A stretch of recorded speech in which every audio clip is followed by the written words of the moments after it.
I am building all of Breath of the Wild in Minecraft, and yes, that really does mean every mountain, village, stable, everything. At the end of the last episode, we completed everything in this highlighted region of the map, and today I want to extend my reaches into the Lanayru region and complete some fan-favorite locations like Zora's Domain.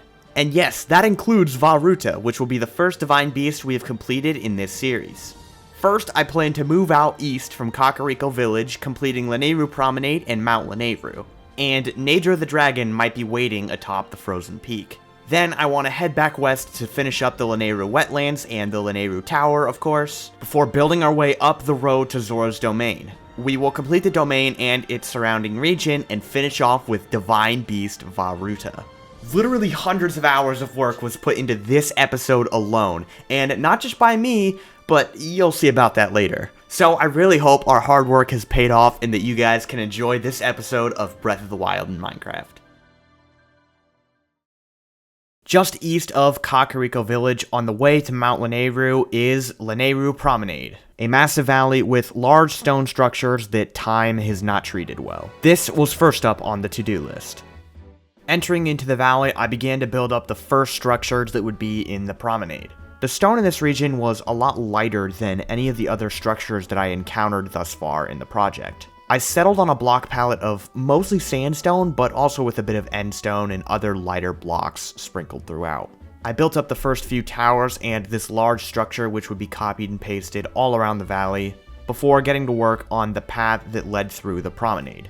This was a very winding path, so I kinda had to wait until I got a lot of the structures down before I could begin to place it. Around the middle of the valley was this cluster of smaller structures, right around the area where the path dips below the water, and beside it was another one of these pasted in structures. I then brought the path all the way through the rest of the valley and began to mark out where some of the other final structures would go. Working in a sort of backwards order, I started from the other end of the valley and began making my way towards the center from there. A lot of these structures were pasted in from what I've already built, but this eventually led up to the small cave where the path sort of folds in on itself and crosses over the valley. With that, the entire northern side of the valley was finished, and I moved over to the other side of the river to begin work. This was a mixture of pasting in structures that I had already built, but also redesigning the same ones at a different angle. And speaking of different angles, I'm sure you've seen from these clips that a lot of these structures are at some odd angles. This was really good practice for me, getting to work some more on these odd angles that you don't usually build at. Little did I know at this point that the promenade was just prepping me for the hell that was going to be Zora's Domain. But now we're finishing up the promenade. I did put the shrine behind the waterfall with the little cave, and added in some of the finishing touches, which were mostly just giant vines made of leaves, which I think were a very nice finishing touch. Moving on from the promenade, just past this valley is Mount Lanayru, the mountain that the Spring of Wisdom sits atop. I had to do a lot of touching up to the landscape around this region, most notably changing the snow levels to match the style for the rest of the map that I've completed, and I also had to add in a bunch of the spruce trees around this area. Now, this mountain has a lot of these unique giant crystals sprinkled all across it, so since there was almost no structures or anything to build in this area, I got to work on these. I tried some different methods and styles for these crystals, as you can see here, but ultimately to match the style of the games, I went for these sort of blocky designs, as you can see me building up here, and meshed them together a bunch to make them seem more unique. After I made a few templates for different crystals, I began to paste them all across the mountain, most notably at the top where there is an unusual amount of them. And of course, as I'm sure you all know, atop the mountain is the Spring of Wisdom. This was another build that was at a sort of odd angle, but it was so small that it really didn't matter. The goddess statue looks a bit odd at this angle, but honestly I think it looks good. However, there's a special guest atop Mount Lanayru. When you first climb this mountain in Breath of the Wild, you find Nadra the Dragon corrupted by Calamity Ganon's malice. I decided that I wanted to have Nadra built atop the mountain covered in malice just like in game. The problem is, I'm really bad at building dragons. I've tried before on a few different occasions and I can never make it look right. Fortunately though, around this time, I saw some impressive Breath of the Wild builds in my Discord server. Which, by the way, if you want to join my Discord server, link in the description, you should come hang out. However, when I saw his design for Dinral, I knew I needed this guy's help. I reached out to him for help on Nadra and he accepted. So, welcome our second builder to the project, Hyrath. Hyrath quickly got to work draping the dragon across the mountaintop, winding in and out of the giant crystals. He also was able to pick out a pretty good block palette for the purple crystals and the malice, which I'm really thankful for. I was not looking forward to figuring out what to use for malice. The head was constructed pretty smoothly with some purple crystals added around the back of the neck. And before long, Hyrath was going through putting in all of the giant malice eyes that were sprawled across the body. I think there's 4 in total. In the end, Nadra turned out very nice, and I am really thankful for him because I'm not that good at dragons. Believe me, I've tried before. In this final epic screenshot, you can also see that the giant crystals were made to be more white than blue, mostly to make the dragon easier to see. Now, with Mount Lanayru done, we can move over to the Lanayru Wetlands to begin work on this swampy region. And this is where I began to acquire more help with the project. I'll spare you guys from the massive story, but basically a bunch of my friends ended up having access to the Breath of the Wild map. I added some of them to a server just so that they could look around and experience it. But then a lot of them ended up wanting to stay and help me with the project, and I was okay with that. So I had quite a few friends who are now logging on with me to follow along with whatever I was doing and help adding in a lot of the smaller details. All of them who helped me will be credited down in the description. Seriously, without their help, this video could have very well taken a couple extra months to complete. Moving on, I'm sure you saw that in the background we began work on the Lanayru Wetlands, adding in some birch trees with drip leaf and lily pads to make it feel more swampy. There were a lot of wooden ruins across these islands, and Ombrains turned out to be really good at putting in a lot of the small details here. She kind of showed me that I was slacking a bit with these ruins, so I went back and added a bunch of smaller details to mine. On the east side of the wetlands was the massive Lizalfos camp that spread across the river. We all got to work on this part of the project, pretty much everyone contributed to this one in some way. I began to build up some of the bone structures while Cherry worked on one of the entrance gates, and we all went through each other's work to edit it slightly and make sure everything was as it should be. This was also one of the first times I got to use mud brick as a mixture with jungle planks. I would eventually try this block mixture on the Divine Beast as well, but as you'll see, it doesn't work out too well over there. A lot of the structures in this camp were identical to each other, so after we finished up the first main part, we were able to just paste it around to the other 2 spots. Next to the camp is the Lanayru Tower, which is the one with all of the bones sticking out of the ground around it. I began working on these bones, but for some reason, I had it in my mind that the bones needed to be 1 block wide. It was like 3 AM, I wasn't thinking straight, so they were turning out really bad at first. But the next morning, I did some editing to them, and I came out with some structures that are a lot better. Meanwhile, Ombrains got to work on some of the area down beneath the tower, near the small ponds where the dead guardian is. Finally, I began to paste in a bunch of the bone structures that me and Ezio had created, covering the entire region with them. We also added a lot of the smaller structures, as there were a lot of little platforms with rocks on them hanging off the cliff, as well as a giant bokoblin tree camp, which I pasted in as we built it in the last episode. Now that we passed by the Lanayru Tower, we are officially on the road to Zora's domain. The start of this path marked by an Ogo bridge just beneath the tower. This bridge was going to be an important build because it meant we had to decide on a block palette for the Zora region. Me and Ombrains ended up settling for a mostly prismarine block palette, but we would also sprinkle in some other dark blue blocks as you can see me messing with on the bridge, but I'll get more into the block palette when we reach the domain. For some reason I was really struggling with the design of the bridge at first, but I got there in the end, and meanwhile Ombrains built the tower that you first meet Sidon under. Off camera we ended up pasting it to the other side since they're just duplicates of each other. The Zora region, however, presented a unique problem. The color of the cliffs in this region of the map is a lot different from anywhere else. It's almost a bit darker and has a lot of blue in it. I had a hard time picking out a block palette that I liked for this region, but once my friends joined, I was able to get some second opinions. I was just going for a darker gray, but they told me there was a lot more blue in the cliffs than I could see, because I'm colorblind, I guess. So we ended up settling with this huge block palette with all sorts of gray blocks, but also some blue. We quickly implemented this block palette across the entire Zora region. Ezio, Ombrains 9 got to work on the road to Zora's domain, adding in all sorts of small details and doing little bits of terraforming here and there. On the path that overlooked the river, there was almost cavernous parts of the path with lots of overhanging rocks and a small Lizalfos camp. We added in all of these details and combed through the forest to try and make sure that we didn't miss anything small. Further along, there were more parts of the path that had a lot of rocky overhangs. Ombrains did a really good job going through these rocky areas and adding all sorts of minute additions in the forms of stairs and slabs.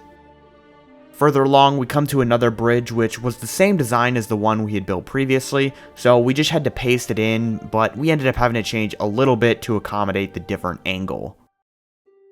Further up the hill, we came to another bridge, which again was the same design as the one we've already built. I pasted in the bridge and began to edit it to change its angle, while Ghostly, Ezio, and Ombrains added in a lot of the smaller camps and rock formations along the path. Now, I'm sure you've noticed before that the Zora region has a lot of these giant overhanging rocks with dark blue tips. These didn't generate when I made the map, which meant that I would have to make them manually. To mark out where they would all go, I used giant balls of sandstone to make the basic structures. I placed these all across the valley, but obviously I'm going to need some heavy terraforming to make these look natural. Doing it completely by hand was taking way too long, so I ended up learning how to use Voxel Sniper to speed up the process a little bit. Ghostly had already made a bunch of these rocks completely by hand, but using Voxel Sniper I was able to heavily speed up the process. I still had to do some manual work to the cliffs to make them look completely natural, but Voxel Sniper's smoothing commands were a huge help. While I was doing this, Ombrains continued along the path to add in a bunch of the camps and other structures along it, including this natural bridge which leads up to the domain, and Rallis Pond, which has long been home to a Hinox of High-Wrath design. Finally, to finish off the road to Zora's domain, I changed all of the sandstone structures to match the stony cliffs. In the end, I think this valley looks incredible with shaders on. But now, with the long road finished, we can finally move on to the fan favorite, Zora's domain. I began construction on the domain completely oblivious to the hell that this building process would become. As I fix up the terrain and put in the lake, I'm sure you can see that the domain is at a very odd angle. A 24-degree angle to be exact. This brought up an interesting problem as the domain needed to be symmetrical, but because of the angle, I couldn't just copy-paste one side to the other. Each side would have to be differently shaped from the other, except it still had to look symmetrical. And if you don't understand what I mean by that, I have a little demonstration for you. As you can see here, when the center of our build, or the line of symmetry, is completely straight, all we have to do is reflect our shape across the line, and it looks symmetrical. But when the line of symmetry is at an angle like this, we can't just use the same structure. One side of the structure has to be differently shaped while still looking symmetrical. This first attempt at the domain, I used the islands below to mark out the size of it, but you might be able to tell that it's a bit small, so we do end up scaling it up soon. I pasted in the bridge, which again is the same design from earlier, but this bridge was slightly different as it had a bunch of archways across its entire length that Ombrains put in place. However, we didn't get much farther into the building process before we noticed the issue with the scale and decided to change it. I moved this version of the domain out of the way and began construction of a larger one. As I mentioned earlier, I used the islands below to figure out the scale for the domain, but for the second attempt I decided to ignore the islands and just change them up later to match the domain above. Once a lot of the outline was finished, I began work on these outer towers and the bridges that connect them. These were so painful to build because of the symmetry issue I mentioned earlier.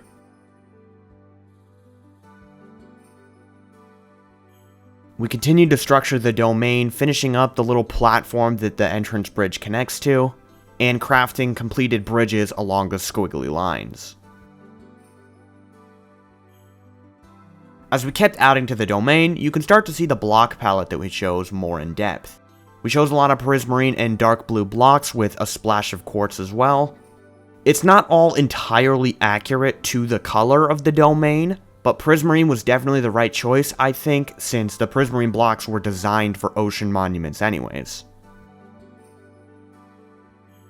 Once a lot of the main plaza was done, Ombrains got to work on the shop and the inn on either side of the shrine room, but the shrine room would have to wait till later.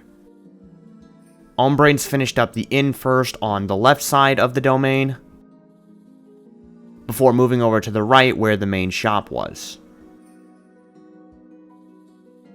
She was also responsible for building the Mifa statue in the main plaza, and considering the scale, I think she did an amazing job.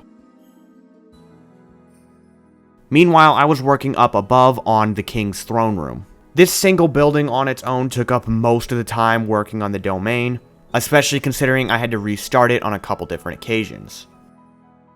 Attempt 1, I was building on the 24-degree axis, and it was just a real pain to try to measure everything out and get all the pillars in the right spot at the weird angle. It was not going very well, and at this point, all of us builders were starting to get burnt out of the domain, as we were all finding it extremely difficult to build at the weird angle. So after my first attempt, finishing only part of the throne room and the Zora sleeping quarters below, we took a break. 5 days later, I came back with a new idea. Remember back in part 1 when I built the Great Plateau walls normally and then used World Edit to rotate them at the angle I needed? I decided to try out the exact same strategy with the throne room. Pretty much all of my confidence came back when I started building on the regular axis, and progress slowly began to speed up again. Keep in mind that a lot of these clips you're seeing are hours upon hours of work condensed down into a few minutes. I think the domain alone took anywhere from 30 to 50 hours to complete. After the Zora sleeping area was finished below, I moved back up to complete the throne room above. However, I realized when I started on the throne room that it was too big, so everything you just saw me do, I had to restart and remake on a smaller scale. But once the sleeping quarters were rebuilt, I resumed work on the throne room. Because I was building on the regular axis, I was able to just build one side of the throne and paste it to the other, before I built up the entrance gate outside. I went back in to finish the dome roof and extend the throne up across the ceiling. Back outside, it was time to finish the exterior of the throne room. I'm sure you guys all know that the outside is structured like a giant fish. I expected this to be a long, grueling process, but it actually wasn't. Building the fish on the regular axis was quite a breeze and actually really fun. I was worried at first that the fish wouldn't look right on this massive dome, but no, it actually turned out pretty good in my opinion. After its basic structure was done, I then played around with the block palette, struggling for a while to figure out what blocks I wanted to use where. But of course, since the domain's at a 24-degree angle, I had to use /rotate, which never works perfectly. As you can see, when I rotated it all, it turned into a complete mess. There were just giant holes in it, the whole design was screwed up, and we had to spend a few hours fixing it up. But I still think the way we did it was the way to go. If we were building it all at the 24-degree axis, I would have gone insane, let's be real. The main staircase going up to the throne room was also a pain because of the angle. It's not destined to look good, okay? It's not gonna be very functional, just please forget about it. One of the last few structures I needed to do was the shrine room. This room did not take nearly as long as the throne room, and I really like the design that I was able to come up with.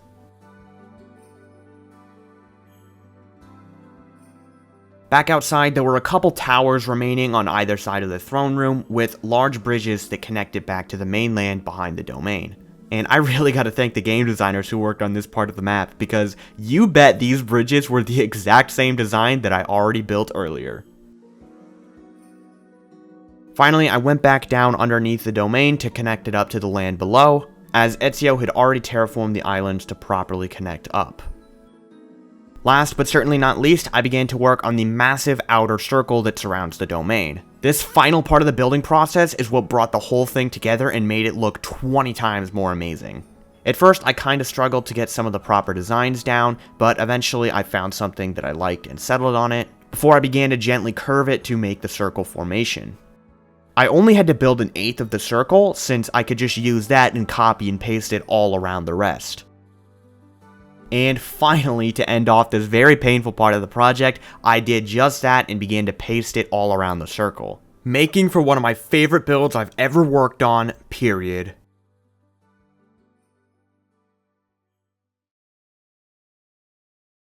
The area surrounding the domain still needed to be finished though. There's a massive waterfall directly behind the domain, and lots of smaller ones that climb Ploymus Mountain. So it became the familiar case of paste in a previous build and change its angle. After that, just like the road to the domain, this area has lots of large rocks sticking out of the cliffs. I used the same strategy with giant chunks of sandstone to mark out the base structure, before using voxel sniper smooth commands and some manual terraforming. I again changed all the sandstone to match the cliffs with the spots of blue, but of course I forgot to press record when I did that. After putting in a shrine or two and some ruins atop the mountains, I put in all of the tall grass, ferns, and flowers along the cliffs. Pretty much all that's left is Divine Beast Vah Ruta. Over in the East Reservoir Lake is where I plan to build the Divine Beast. So let's quickly finish up the lake before we get started on it. I set up a big sandstone plateau to mark the bottom of the lake, and got to work on the docks that surround the region. Ghostly already built most of the main dam, so I was able to edit the dock from his build and paste it all around to get the docks in place. On the opposite side of the lake is another version of the dam, so I pasted in the entire structure there and terraformed the outer regions. I then began to edit the bottom of the lake, changing it all to stone and putting in the water. To finish off the preparations for the Divine Beast, I once again began to mark out the large rock formations sticking out of the cliffs. Me and Ghostly worked together to do all of these cliffs in a single sitting. Now it's time to start work on the first Divine Beast of the entire project. Starting from the foot of the Divine Beast, I began to make my way upwards. These early stages of the building process were a little difficult as I was really worried about getting the scale right. My main worry was that if I made it too small, I wouldn't have enough room to build the interior. There were a few times during these early clips where I contemplated starting over to make it larger, but I kept what I had and that ended up being the right decision. As you can see, I continued making my way up the side of the Divine Beast, which was honestly kind of a breeze. It started to get tough near the top though, as the design was more complex and it was hard to find close-up reference pictures of this area of the beast.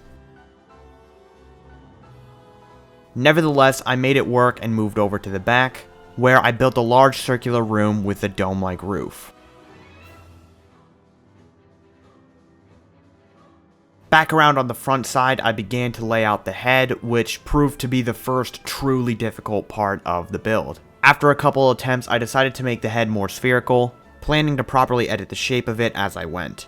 After the first few attempts, I finally had a finished draft, and I thought that it was pretty nice. So, in preparation for the head, I decided to edit the scale of the Divine Beast's body. It looked too tall for how long it was, so I mainly edited its length, but also did shorten it by a small amount. I realized, however, that the head I had made was too small, so I started over on a larger scale. This time, Ombrains joined in to help me, giving the eye a much better design and helping me with the details on the ear. Once this design was finished, I put it in place and began to stitch the body into it before I began work on the trunk. It was a little tricky to get its attachment right where it went onto the head, but it worked out in the end. After that, I put in the little antenna beside its head, which later helps to focus the blast at Hyrule Castle. After pasting the whole design onto the other side, I began to edit it a little bit. This side of the Divine Beast, which has the entrance to the inside, has a slightly different design. So I quickly fixed that up before moving in to try the interior. The interior is a little bit cluttered and hard to follow, but we did have enough room for it. There was really only one room where I felt like I was trying to cram anything in place. But apart from that, it was actually very smooth. Ombrains also joined me again to help with some parts of the interior. But I'll let you guys truly explore it when the world download eventually comes out. Moving back outside, I moved the Divine Beast into its proper location, and added the water spout coming out of its trunk using stained glass.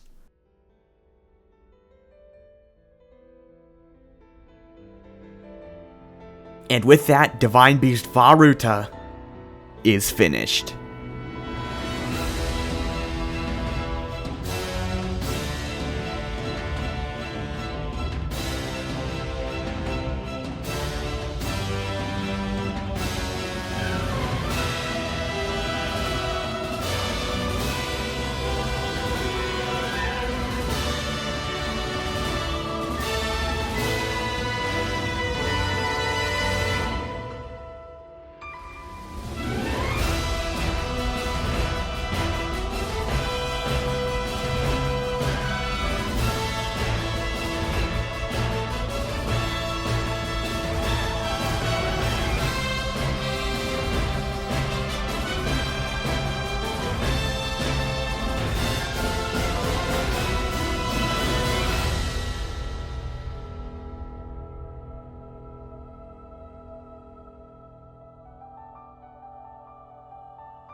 And so, another episode of Breath of the Wild in Minecraft has passed. As you can see, I have learned how to make insane renders for this project, and these are some of the renders I've made thus far. I tried to make one of the entire map, but as it turns out, rendering 335,000 chunks at the same time is not a good idea for my PC. But with all that out of the way, it brings us to the end of part 3, and I can finally go take a break. We have put so much time into this episode to get it out for you guys as soon as possible. So seriously, thank you to all my friends who have helped with this project. Again, they're all linked in the description. You should go check them out. Because without them, this video would probably be delayed until January. So make sure you guys all subscribe so you don't miss the next episode. And remember that Howziki is still working on a Breath of the Wild data pack that will be implemented into my map. So you can go check him out in the description below to see his part of the project. I hope you guys all enjoyed, and I'll see you in the next one.